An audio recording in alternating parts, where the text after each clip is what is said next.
according to Monique, means that the hat on the head means you're lying. I've never heard that, but that's the origin of cap. I'm going to look this up. I'm going to look. Tendencies to be less open-minded. Which is crazy because that's literally one of the 3 spiritual principles that we have to follow. Yeah. We have to have open. Yeah, we have to be open-minded. Don't sound like the president to start inventorying yourselves, but be true to yourself. You don't have. And when I came back, the place was a mess, so I knew I was missed. It's beyond my wildest imagination. It's getting deep in here now. It's incredible, man. Have the rainbow without going through the rain. And I love it. Me too. Good. Yeah. And applying the recovery, I thought about it for a second.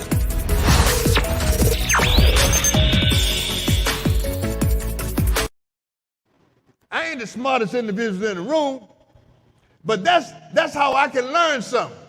What can we teach an individual that's the smartest one in the room? We can't teach him nothing. We can't teach him nothing. I know it, I got it,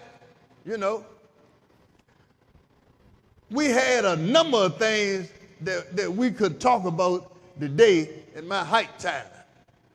But basically what I wanted to talk about, man, was just life. Just living life. You know what I'm saying? And and I do that by getting y'all engaged, by asking y'all a couple of questions. Anybody in here ever been wrong before?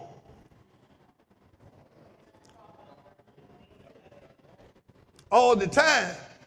All the time. What I understand about this program that I'm in, it ain't no perfect program. It's a program of progress rather than perfection. We make progress. I'm proud of the fact that I ain't been to jail 30-some years. That lets me know I've been doing something right.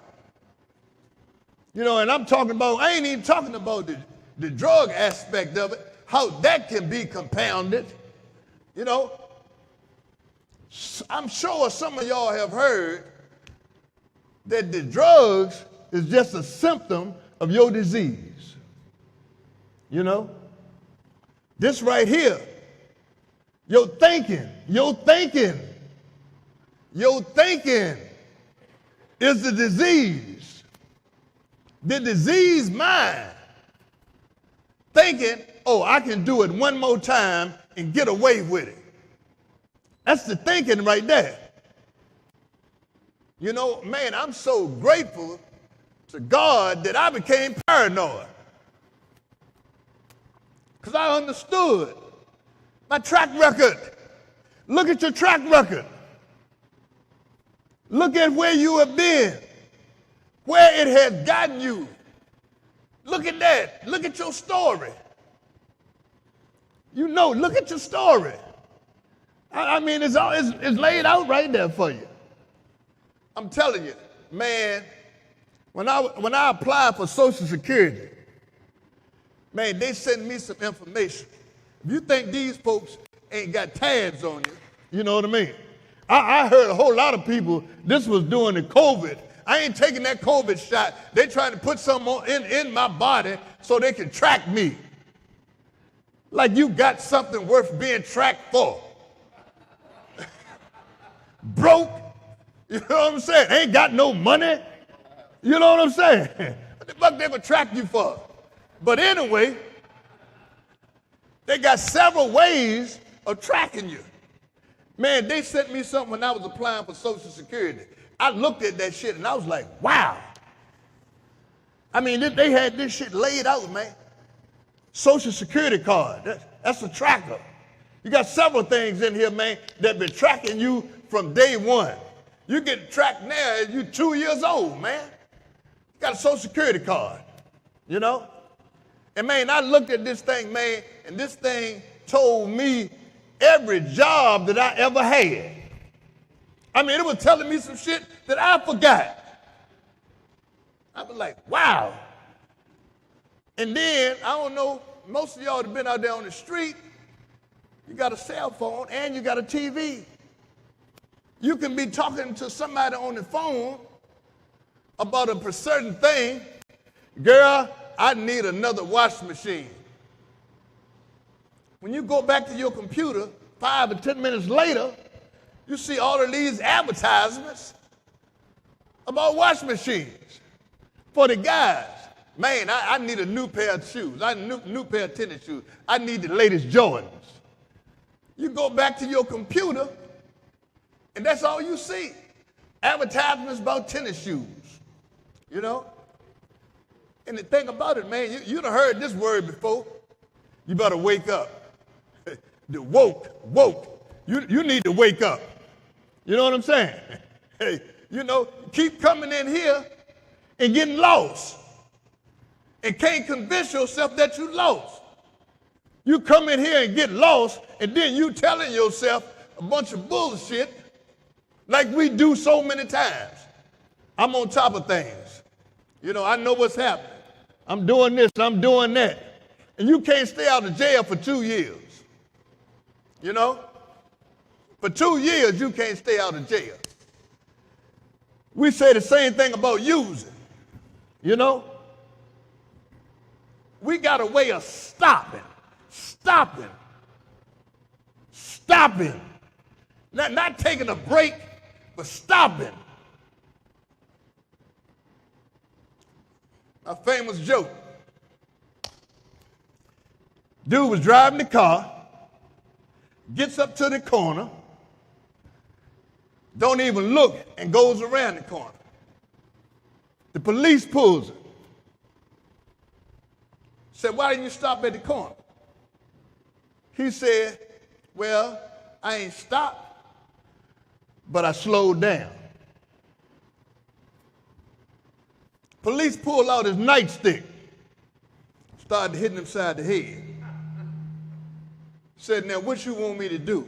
You want me to stop or you want me to slow down? You know what I'm saying? It's a big difference. You know what I'm saying? It's a big difference, you know? But for me, man, you know, me and my partner, man, we advocate, man. We advocate because we know so many people that have been through what y'all going through and switch that thing around, man. You know what I mean? How to change my life. You know, I ain't mentioned nothing about no drugs. How to change my life. You change your life by changing your thinking. You know? You got to change your thinking. One of the hardest things to do after putting down the drug is to learn how to live a new way of life. Y'all heard me earlier, I was talking about this. You know, I was talking about this, man. The mind is a terrible thing to waste. Terrible thing to waste. And some of us wasting our minds. I just talked about being innovative. You know, man, you kinds of shit, man. I was at Port Market and saw the dudes making envelopes and shit. You know what I mean? Valentine's Day, Mother's Day, Father's Day. They was making goddamn cards and envelopes and shit. And man, these dudes had paper and wet the paper and was squeezing that shit to get different colors out of it. They was getting red out the paper for the heart, and they were getting black or yellow or whatever, you know, and I was like, damn. Man, that shit is innovative. If you could just use that innovation, man, once you get out here. You know? Put it together, man. I'm telling you, man, look, I got to give my son a shout out. My son runs marathons, right?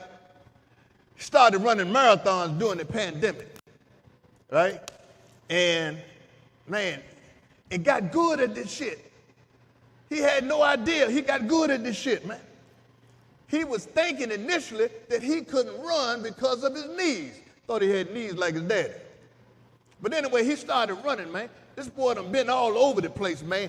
Colorado and Virginia Beach and Wyoming running marathons. And man, him, a couple of people got together and they came up with this partnership, man, to help the homeless, to help the homeless in Chicago. That's what they're going to in Chicago to run a marathon. And man, they got this thing broken down about what every dollar does, what $50 does for a homeless individual. You know? And man, I'm so proud of him, man. I'm so proud of him for doing some shit like that, man. It lets me know that what I'm doing has impacted my family. And the other side of it is that negative impact that takes place as well. Anybody got kids? Yeah, anybody got kids? Man, I ain't even gonna get started on that. I'm not gonna get started on it. You know, where that take us to, man, what road that take us down. You know what I'm saying? I mean, and it's just like anything else, man. You know, anything we don't give a shit about it. You know, that's our out. But, you know, all of us ain't built like that. All of us ain't built like that. My wife, Stewart's wife, same thing, man. They was like, I'm glad you becoming the man that I thought you could become. Boy, them some words, them some mouthfuls right there. Because your people, your parents, your relatives, man, they want you to do good. They see good for you. And you don't see it. You rather do what you do, man. Come to jail 19 times, you know? But anyway, man, understand, man, that life ain't about a number. I'm talking about mentally. My number, 108250. Still remember that shit. You can't forget it. That's how impactful that shit have on you. 108250. You know? And I know some brothers, man, got some numbers, man. When you get them, you know, you don't forget that shit. You know what I'm saying? So today, you know, I got a good friend of mine, man. John and them are not here. The message must goes on. John is not here. Somebody else is not here. Sheriff Gregory is not here. Pam is not here. But the message must go on. You know? That's what it's all about, man. You know? This is my life today. And I enjoy sharing my life with y'all. I got an individual that came in today, man, to speak, man. And this is real talk, man. Me and him used to get high together. We used to use together. He went into treatment to try to get himself together because of the pain of trying to live out there and do this shit at the same time. And we ain't even gonna get into that either, about the pain of this shit, man. This shit is painful, man. This shit is so painful, sometimes we can't even look at reality. We gotta live in a fantasy world. We got to. Rather than to look at the real shit, man, the real deal. You know what I'm saying? But man, Stewart, man, decided to get himself together. And man, that was my guy. Stewart ended up, man, going into recovery to a 9-month program. And man, he been clean ever since. I see him, I follow him into the program. I've been clean ever since. So it's the visual behind some of this shit, man. This shit works, man. You know what I'm saying? This shit works. And with that, I give you Stewart, my best friend. It's my best friend in recovery. Hey, and Stewart is an entrepreneur. This dude right here, man, can start a business. Love you. Love you, man. He's a photographer. He's an engineer. He's the cable guy. You know what I'm saying? You know, Stewart got a couple of businesses, man. Is this on? Am I on? Huh? Oh.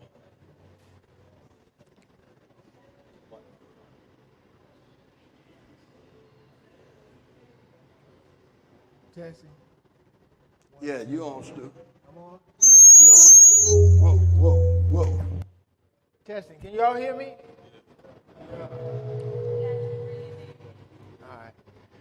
All right. How everybody doing? Peace and love. Peace and love. My name is Stewart, and I'm a recovering addict.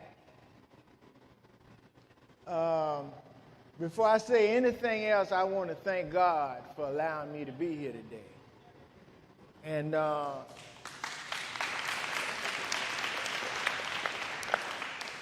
failed to recognize all those years that I lived on the street and getting out all them jackpots I found myself in from time to time, that God was carrying me the whole time.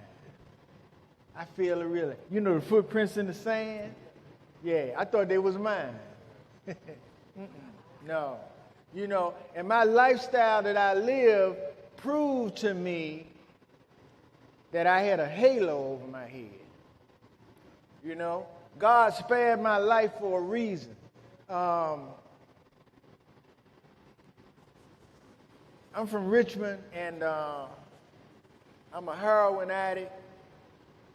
And I started using heroin when I was in high school, right?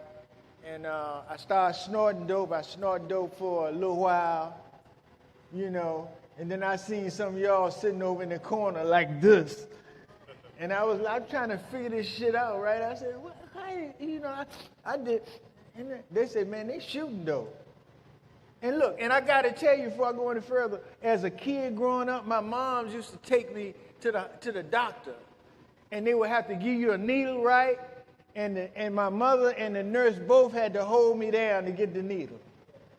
Yeah, scared to death of needles.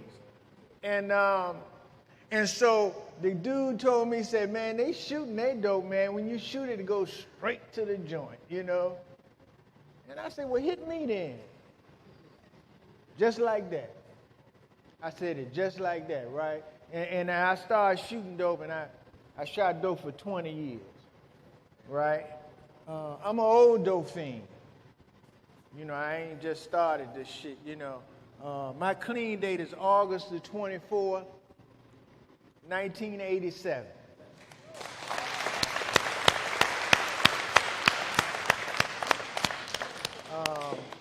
2 weeks ago, I celebrated 36 years of recovery. One day at a time. I always say that because people had to teach me how to find a new way to live, because I ain't know. You know, I was out in the street a long time, man, hustling and stealing and lying and cheating and manipulating and whatever I needed to do to get the next one, that's what I did. I carried a gun with me 24/7, right? Not because I was all that much a gangster, but over the years I had learned to wear a mask that I had to live up to. And I would use a gun, and I have used it. But that wasn't who I was. I did not discover who I was until after my recovery began. You know?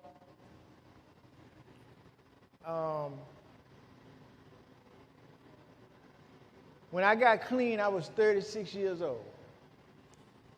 I had used for 20 years. I thought my life was over. You know, I was hopeless. You know, I felt alone. My family ain't want to deal with me no more. You know?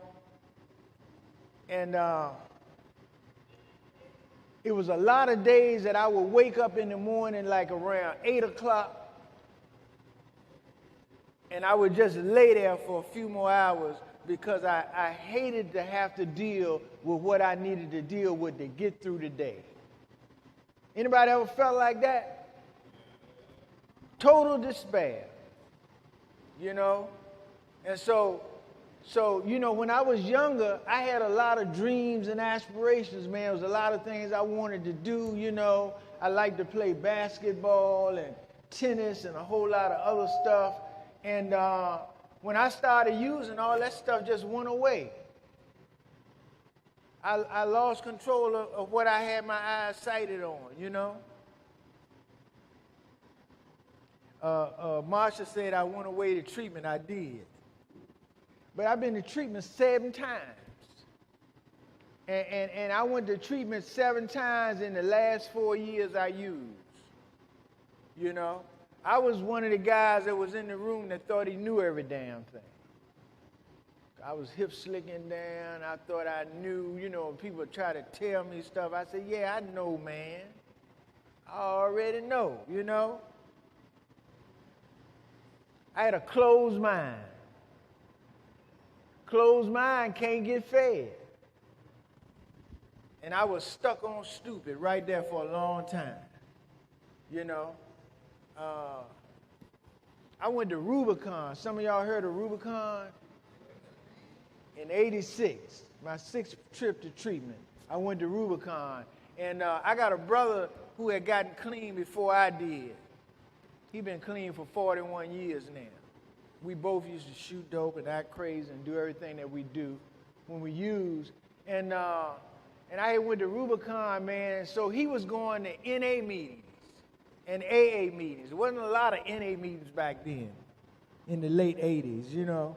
So we had to go to the other fellowship, AA, and we did that. They welcomed us and that kind of stuff. And so I started following him to meetings, and I started hearing a lot of stuff, man. But you know, I always took the good stuff I heard, and I would mix my stuff with it. You know, I had to put some of my stuff in there, you know, and the shit ain't never worked. I couldn't figure it out, you know. And so I started using again, and I left Rubicon, and I think I lasted about 3 more months, and I ended up in treatment in Baltimore, Maryland. You know, I was married at the time, and I had a wife, and we had been together for about 16 years, and I came in the house one day, all gassed up and shit, and she would always say, you high on that shit, ain't you? I said, see, there you go again, always complaining and confusing and trying to say a motherfucker high. I'm not high, and I was high as gas, right? And I used to make her feel so bad. You know that reverse psychology shit? I used to throw it back on her. I used to make her feel so bad. She would apologize to me. She said, well, I'm sorry. I just thought you looked like you was high, you know. I said, get the fuck out here, you know. But I did that for so long, man. I did it for so long, it started getting like I walk in the house and I walk past her and she would look at me like, you on that shit, ain't you? I said, there you go again with that shit. She said, oh, you high, motherfucker. You ain't getting that by me. I know you high, you know. And so she told me, she said, listen. She packed a little bag of all the little stuff I own and put it in, you know, like one of them little clown. You done seen the clown suitcases about this big? You could hold them up and have everything in it that you own, right? She said, you got to get your ass out of here. And I said, damn. I said, what you talking about? She said, I can't do this shit with you no more. She had been with me for 16 years. She said, you got to go. I wasn't paying no bills. I knew exactly what she was talking about. She said, you got to go. You know?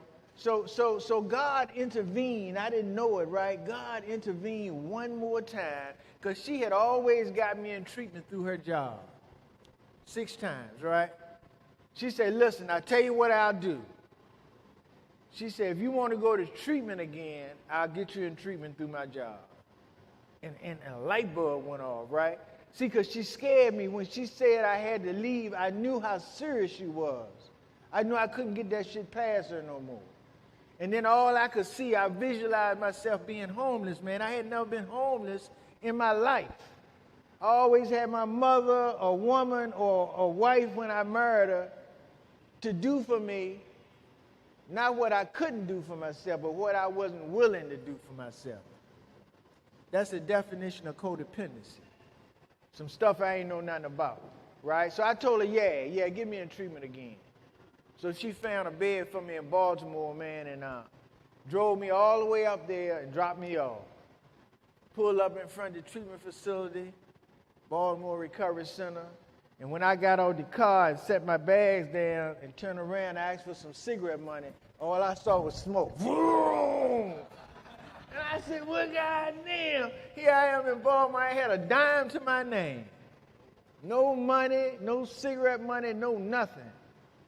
I ain't know nobody there or none of that. So I went inside the facility. They did an intake on me, and I started that 28-day program. But you know, man, it's like something happened to me that first week I was in there. Because all the times I had been to jail, all the times I had been in treatment, none of that shit really fazed me. You know? None of it really fazed me.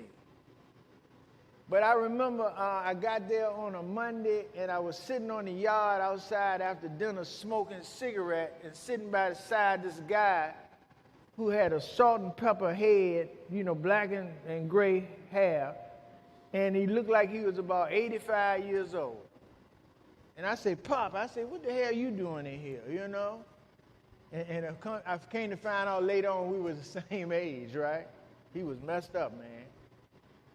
And so I heard all this noise. It was like, wop, wop, wop, wop, wop, wop, wop. And I asked him, I said, hey, man, what is all that noise? He said, man, that's the police helicopters. I said, what? I said, why they flying so low? He said, man, because the treatment facility is smack dab in the middle of a drug area, man. And my antenna stood up when he said that. I ain't got no money now. But, you know, good dope fiend ain't always got to have no money. So my antenna stood up when he said that. And then the next thing he said really got me. He said, man, they got some $5 pills of dope around the corner will knock your socks off. And my antenna started doing this then. It was wiggling and waving, you know, and shit. But then he said, man, I can get some dope in here. I said, what? He said, yeah. And there I was again. I was ready to get back in the mix again. I said, you kid? He said, yeah. He got up and went inside and made a phone call. And he came back outside. And he said, Friday, I got a girl going to bring 2 pills of dope and 2 hypes up here to the facility to us. And I like, you know, for the next 2 days, man, that's all I could think about. You know the obsession and the compulsion. Y'all know about obsession and compulsion? Obsession and compulsion. Obsession is an overwhelming desire to use, and once you use, compulsion set in. You take the first one and can't stop. I was caught. For 20 years, I was caught right in that row, right there.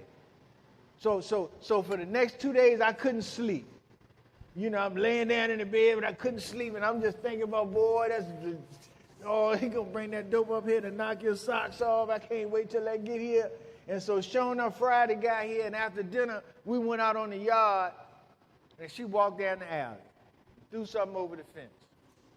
I could never figure out why they had a 15-foot fence around the treatment facility, like they thought we were gonna try to escape or something, right? 15-foot fence. She threw it across the fence. He went and picked it up, and he went inside to check it out. And he came back outside, and he said, man, listen. He said, ain't quite what we thought it was going to be. It's not 2 pills of dope and 2 hypes. He said, it's 1 hype with 30 on the hype. And I said, God damn. So, you know, I'm a good dope fiend. I was a good dope fiend. So what I told him was, I said, look, man, you know I ain't from here. I said, so you ought to let me have that. And he was a good dope fiend, too. He said, I can't do that. And I said, damn. And so all my dreams for the last 3 days just went down to twos, right? But what happened was this. He went inside to do it, stayed in there about 15, 20 minutes. He came back outside and sit down beside me. He had this look on his face. And I said, man, what's wrong with you? He said, man, I don't know what that shit was, but it won't no dope. And when he said that, you ever had a situation in your life where seemed like your whole life just flashed in front of you, vroom, just like that? All the shit I had ever been into, all the things I had done, the stealing and cheating and robbing and all that, just vroom, just like that. All the life and death threatening situations that I had been in my life, gunfights, all that bullshit, just vroom, right in front of my face. Scared me to death. This is Friday evening, right? So I couldn't sleep at all that night. Couldn't sleep, but I ain't come out of my room Saturday morning. Sunday came around, after not being able to sleep, I didn't come out of my room but one time Sunday, I think maybe to eat some lunch or something like that. Went back in my room for the rest of the night. Something happened to me that next morning. I woke up. You know, for the 20 years that I abused and I used drugs and alcohol, every single day of that 20 years, I desired to use something. Even if I didn't have the amount of money I needed to get the dope that I wanted, I would just scour the dresser for enough change to go get me a quarter beer. What do they call them, 40s now or something? What do they call them, 40s? Yeah, you used to call them quarter beers, right? I would do that just to put something in me, you know? I would even use cocaine, which I knew using cocaine would draw all the dope out of my system, make me instantly sick. It didn't matter. I had to use something. Every day, I desired to use something. And when I woke up that Monday morning from that experience, the desire to use was gone. And I didn't understand it. I just didn't desire it anymore. So I went into the counselor's office and I said, listen, I said, you got a notebook? I need a notebook. She said, yeah, Morris, I got it. She gave me a notebook and a pen. Because an old timer had told me in one of them trips to treatment, he said, man, in order to recover, can y'all hear me through that? In order to recover, you got to treat this shit like school, is what he told me, because he knew I was a hard-headed dope fiend. He said, you know what school about? I said, yeah, I've been to school. He said, well, that's what you got to do if you want a chance to survive this. And so I started going to group every day, taking notes, raising my hand and asking questions. There was a lot of stuff I was hearing because I had been in treatment 7 times I had heard before. But I'm asking questions, and I'm taking notes. About 2 days later, I went in the counselor's office, and I said, listen, I said, I heard y'all got a long-term program across town. And I said, how long it is? She said, 18 months. I said, well, y'all got any beds left? I remember when I was in treatment the first time, the counseling team pulled me in the office 2 days before discharge and said, look, we highly recommend that you go to a long-term program. I told them, I said, oh, no, I don't need that. No, I don't need that. I said, all I need to do is when I go home, get a job. I'll be fine. I put a job way above everything else. You know, before God, before recovery, and me. Didn't work. So I asked her about the program. I said, y'all got any beds over there? She said, well, Morris, you know, we had 2 beds, but 2 guys that came here before you asked for those beds, so we out of beds. I held my head down. I said, Lord, have mercy. Because I knew I couldn't come back to Richmond. Richmond was a death trap to me. Because I knew everybody to know, and everybody knew me. And it was just, I knew what was going to happen, right?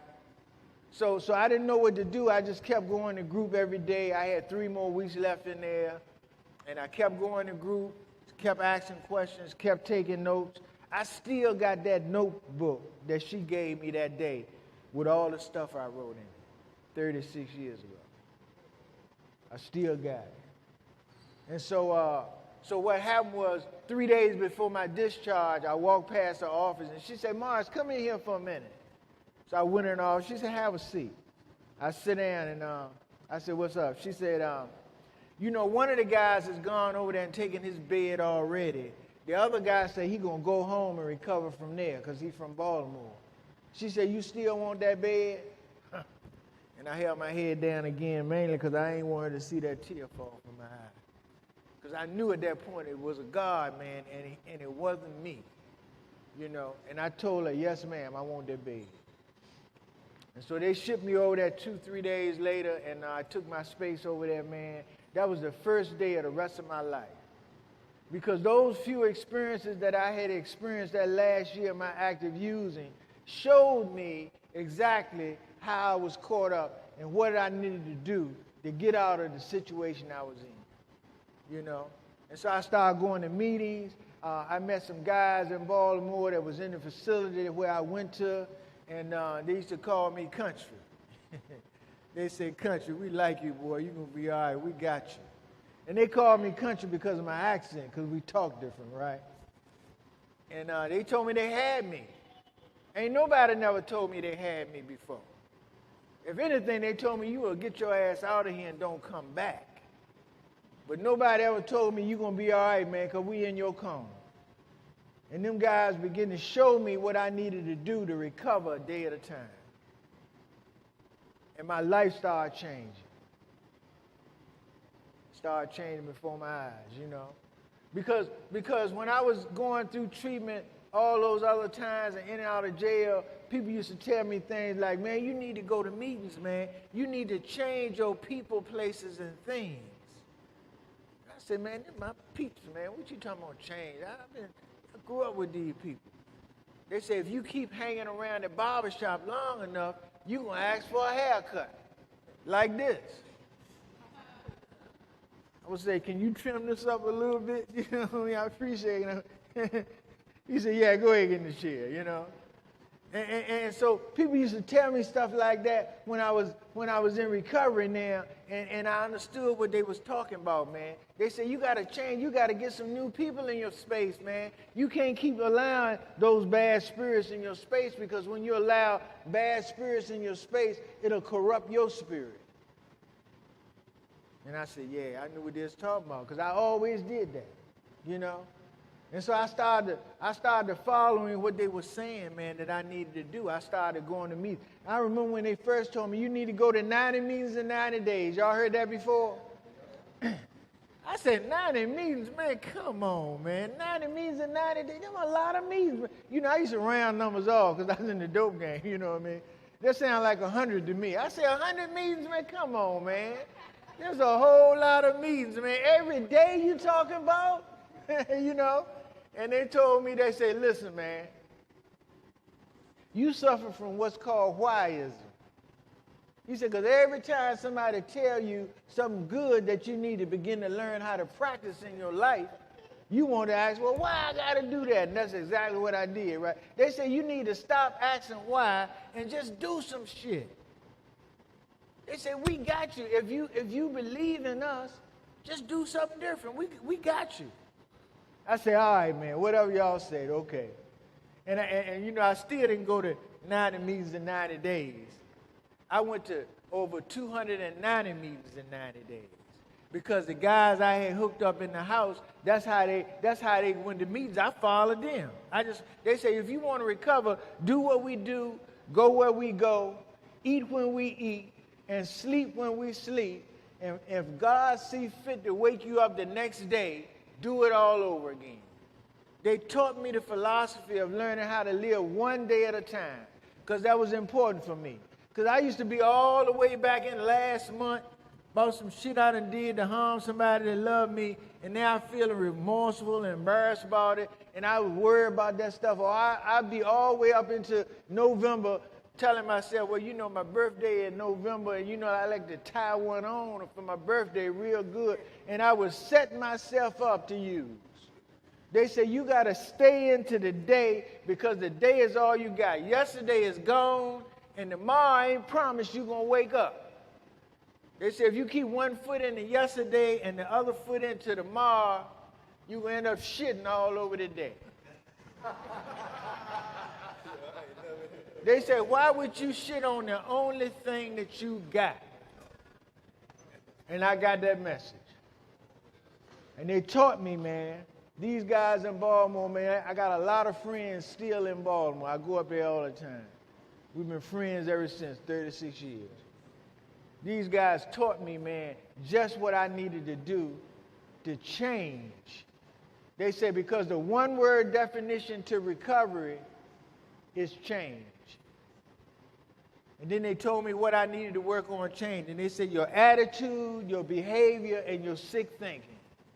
The stuff that always got me in jackpots. You know, they say you need to learn how to see yourself when you're coming. Because I would lose sight. I could never see me when I showed up. It was disastrous every time. You know.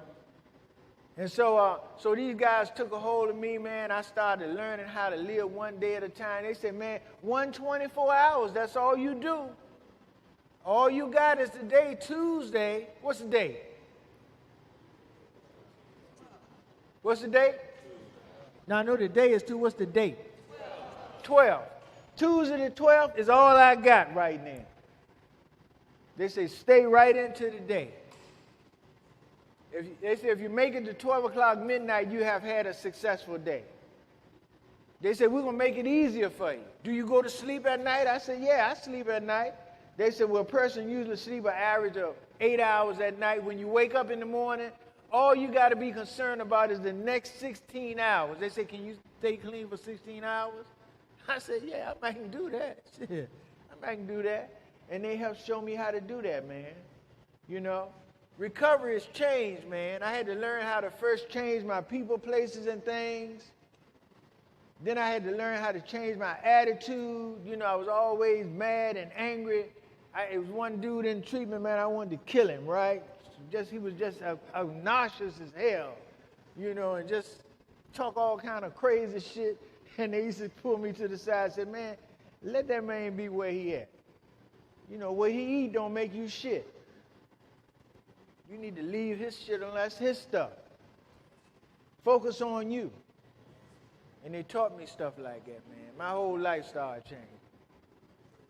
So that's how I used to be, and I shared with you how I got here to that point of recovery. I'm going to share a little bit about how it is for me today, right? What kind of time I got, Marsh? All right. So listen, I've been clean for 36 years. I have not found it necessary to take a drink or a drug. It's not that I ain't want to, but I just didn't do it, right?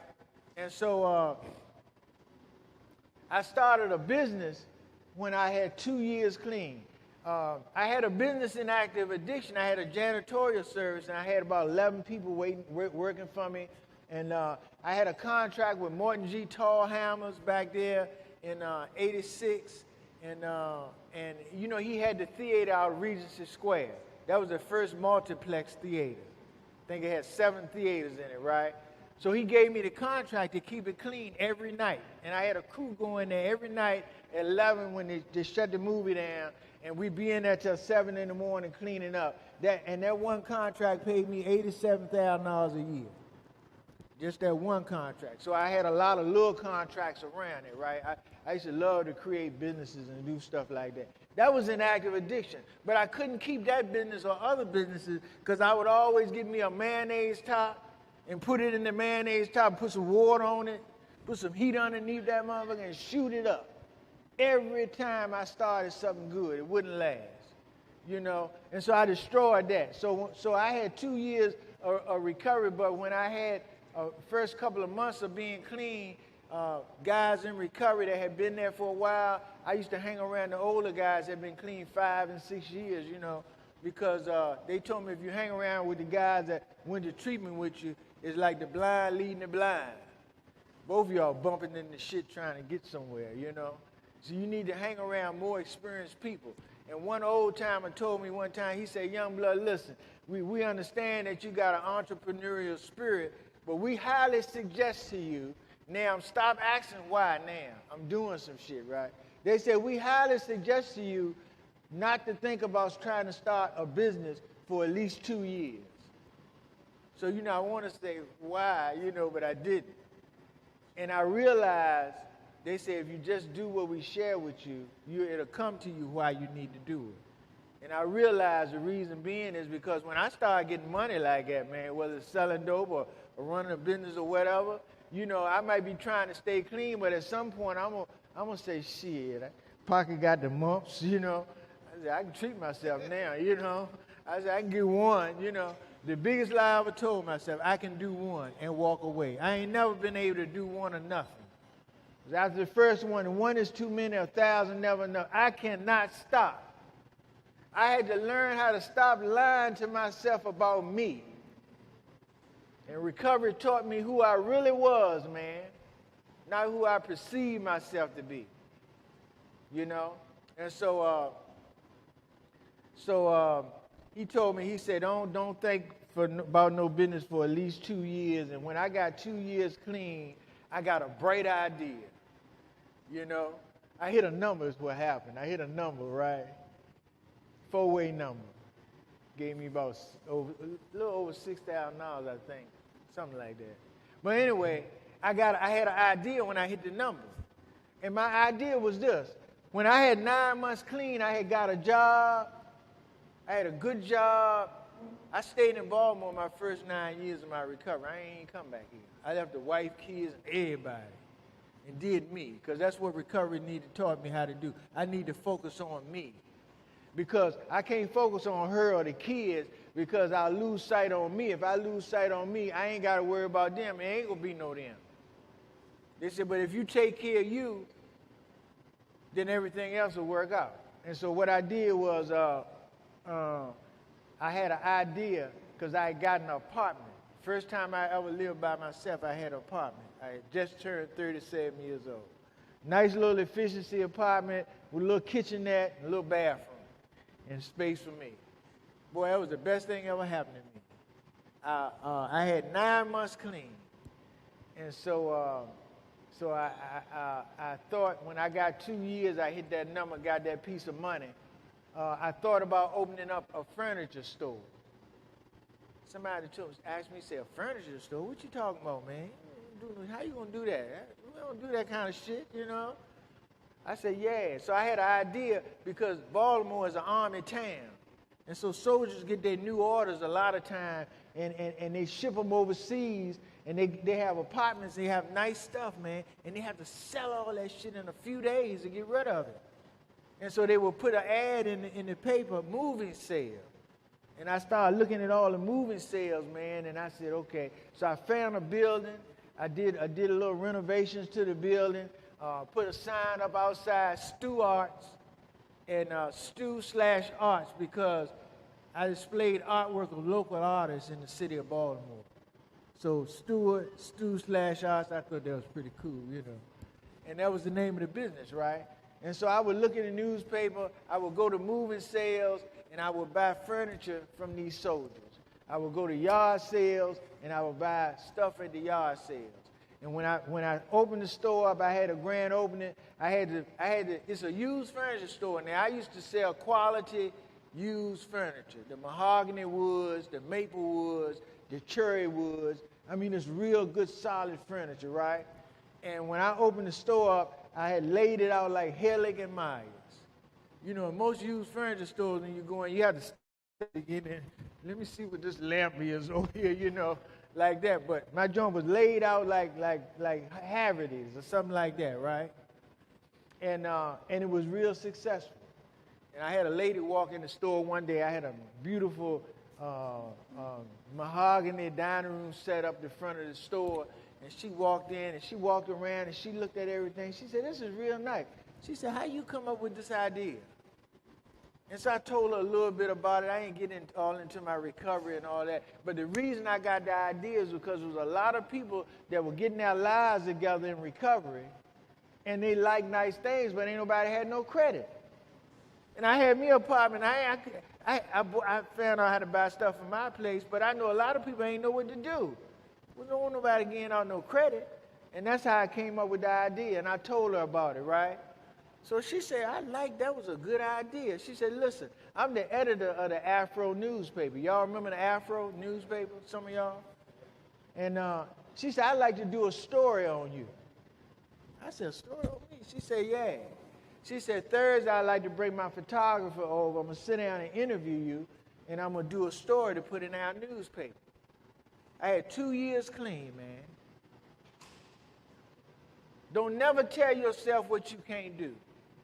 You can do anything you put your mind to it once you get your life in the proper direction, you know? And so she came over and she sat down and asked me a number of questions, and she did the story she did the interview on me, and she put it in the Afro newspaper. They had the Baltimore Afro, the Washington, D.C. Afro, and Richmond Afro. She put it on the front page, and it says, Virginia native opens fine furniture store, and the subcaption said, only one of its kind in the city. and it blew my business up. You know? And 2 years later, after having the store open, I developed a line of credit income people. So the projects was right across. I had the store was downtown. The projects was on the other side of Martin Luther King, and straight up, and you know the ones on the wire, they showed that actual building. And so I had a lot of customers lived in the projects.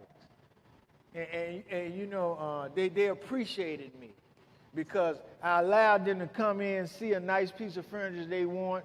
If it was a bedroom set or a living room set or whatever, I would have them to pay half down and work payments out for the other half.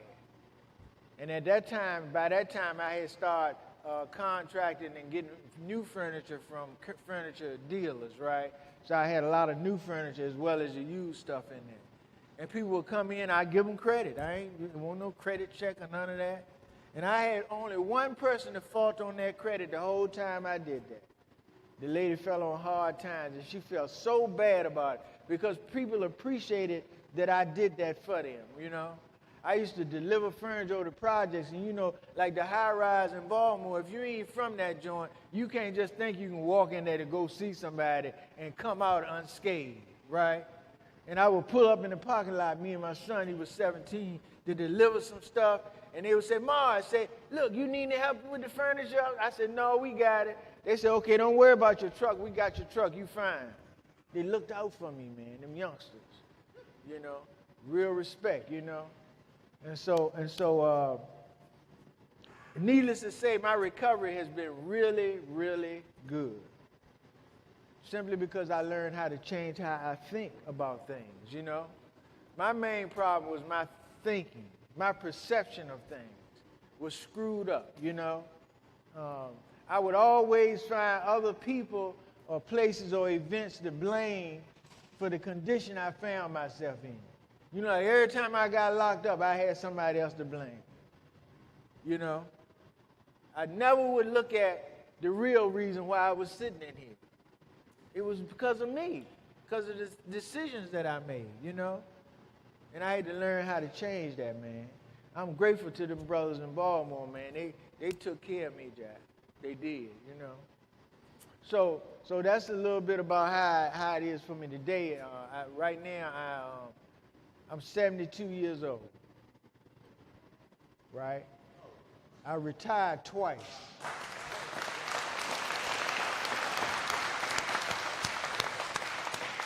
I have retired from working twice and went back to work because I like what I do, right? I work at a 28-day treatment facility. I'm a registered certified peer recovery specialist. And I've been doing that now for about 6 years. Before then, I was a QPPMH, that's a qualified paraprofessional of mental health. I work with people with mental health issues. And I've also been a substance use disorder counselor. The treatment facility, the 28-day program that I was in, called me back when I had about a year and a half, and they said, Mars, look, this is Mr. Jones, the CEO over here, said, listen, we've been talking about you, the treatment team, and we're understanding the fine work that you've been doing in the recovery community. We want to ask you, would you like to come back over here and we train you how to be a counselor? And I looked at the phone, and I said, damn. I said, yeah, I think I'd like to do that. And that's where my career in substance abuse got started. So I've been in the substance abuse field for 34 years, and I'm still working today full time. God has truly been good to me, simply because I stopped and took a look at who I really am and tried to interpret how my thinking was and see how I needed to change it, you know. So, you know, man, that's pretty much it for me. I'm done. Y'all got anything? Huh? Well, thank you, darling.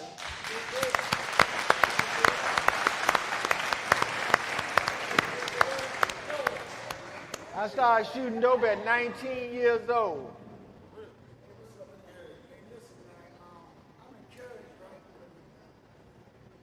Hold on. Yeah.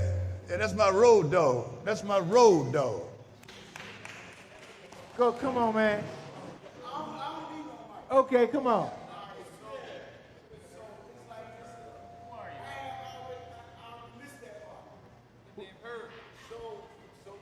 You missed what part?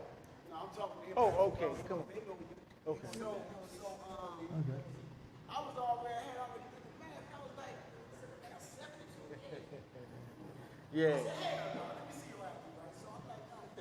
But I'm encouraged because I see me in you, right? And I hear you in me. And I see all that together. Both of y'all, when y'all come down here. You know what I'm saying?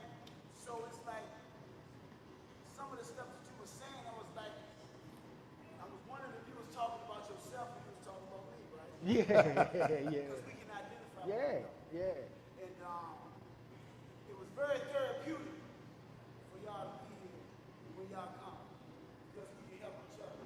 Listen, We man. can understand each other, so I appreciate you coming. Yeah. Listen, let me say this. Hold up. Listen. Let me say this, man. This is exactly why he and I do this. I've been going into the jail system since I had 6 months clean. And I got statewide clearance in all the prisons in Virginia. And I do this all over the country. People ask me to come and speak all over the country. And this is why we do it, man, because, see, I'm not here to talk about you and your downfalls, only to talk about me in hopes that you see something that you hear from me that you can relate to. Because that's the hope that them Baltimore dudes gave me when I got there. It's the hope, man. The message is hope, and the promise is freedom from active addiction. That an addict, any addict, can stop using, lose the desire to use, and find a new way to live. That's what it's about right there. Yeah. Come on, baby. Hold on, Marsha. Attitude, behavior, and sick way of thinking. Our attitude usually dictates our behavior, and our behavior is sick way of thinking. My name's Derek. Hey, Derek. I heard what you were saying, right? And my thing is this, like, a person for me, this is my first time ever, you know what I'm saying, getting my stuff together, my life together, you know what I mean? And I already got my MRT license, I already got my machine license, you know what I mean? So my thing is this, how did you stay grounded on the outside, you know what I mean? No, he said he don't need the mic. I know it. Come on, man. I know. So what I'm trying to ask you is, how did you stay grounded and stay focused? Did you continue to go on the beats, or you use a supporting system? Y'all hear what he asked? Okay. Why you ain't giving him up? My name's Derek. No, we ain't thought you were lying. My name's I ain't gonna Derek. push it on him if he didn't want it. Hey. Come on, brother. Come on. That's a hell of a Come on, question. D. Come on. I said, my name's Derek. I'm 56 years old. This the first time. All right. This the first time I ever got my life together. I done already completed. I graduated from MIT. I got my license from there. I got my license from McSheen. Now I'm going to be a peer specialist coach when I get out, but I got to do 500 credits. So my thing is this: how did you stay grounded, and what did you do? What type of support system you use? Because the test is when you get back out there. That's right. And I know I can't go around. I'm from Richmond too. Can't go around your And family. I'm from Churchill. You know what I mean? You already know.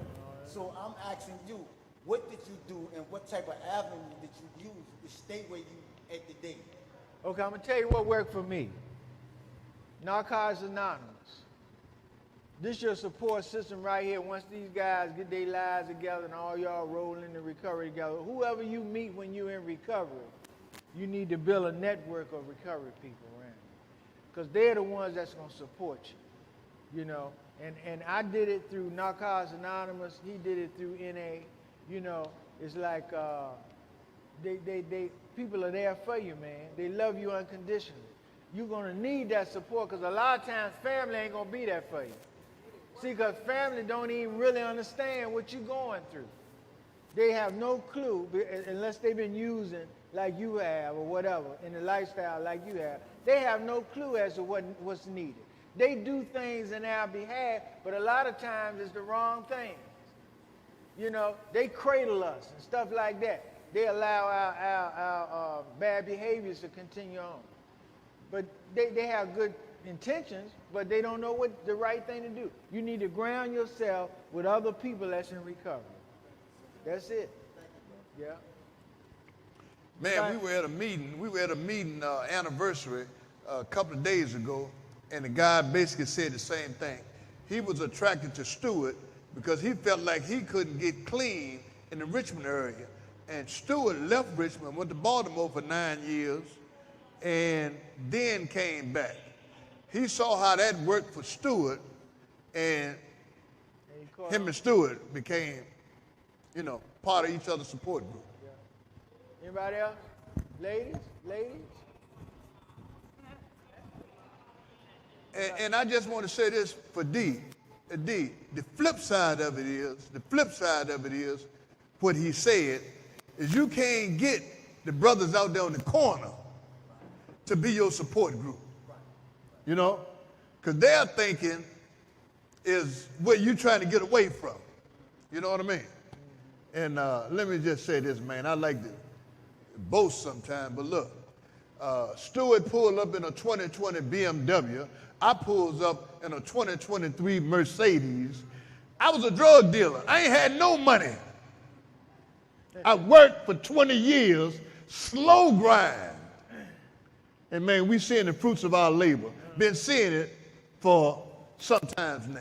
Yeah. You know what I mean? Look, I don't own the furniture store anymore, but I started a computer graphic design business in '93 when computers was, people were like scared of computers. And somebody told me, said, man, listen, the world is going to be run by computers and you're going to have to get on board, otherwise you're going to be lost in the sauce. And I was a youth counselor in PG County, Maryland at the time, and one of my students' mother used to build computers, and I went to her and I said, look, can you build me a computer? She said, yeah. I said, for how much? She said, $400. Came up here, right? She said, for $400. Okay. I said, I'll okay. check on that. So she built a computer for $400. I took it home and hooked it up. You know, that back then it was the towers you put on the floor and the screen. And I couldn't figure out how to turn the damn thing on. I said, damn, how you turn the thing? So I had to call her back. And she said, oh, it's a little button down, and push the button and it'll come on. And I pushed the button on the tower and it lit up. And a year later, I started a computer graphic design business. Because people had been telling me, man, you're going to have to go to school to learn how to operate this. And another guy told me, said, man, all you do is just play with it. You can't break it. And a year later, I started that. So today, I got 3 businesses. I got a jewelry business. I sell jewelry. I got a communications business. And I also do photography. You know, and I work. You know. Hey, Marsh, you got the mic here?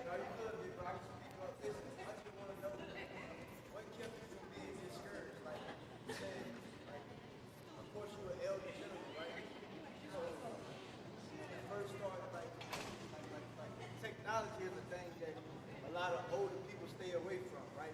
Well, I wasn't old then. Okay. How old were you when you did that? I was probably 39 or 40 when I started the computer graphic design business. Okay. Best illegal cable man in the city of Richmond. You talking that shit. But yeah, you know. But look, man, you young, man. Can't nothing get in your way. Yeah. All right? What you was saying?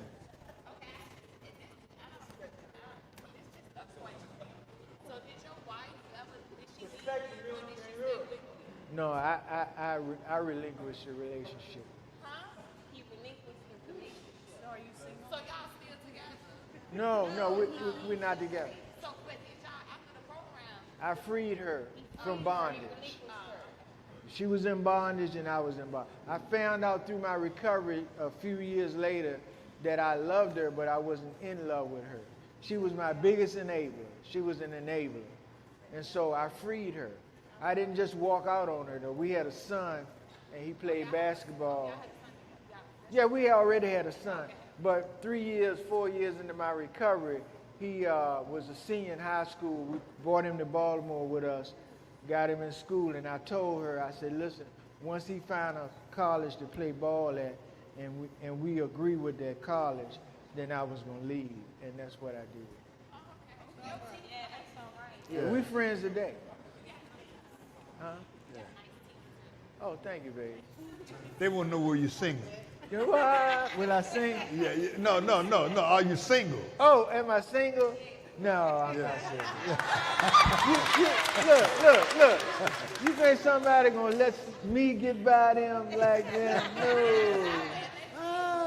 No, I'm married. I'm married. Man. Thank you. Man, let's give Stewart another clap, man. All right. Yeah. We'll get Stewart back here, man, so he can finish up. You know, we were kind of rushed today, time and all that, but we'll get back. Appreciate y'all being here. All right, Derek. All right.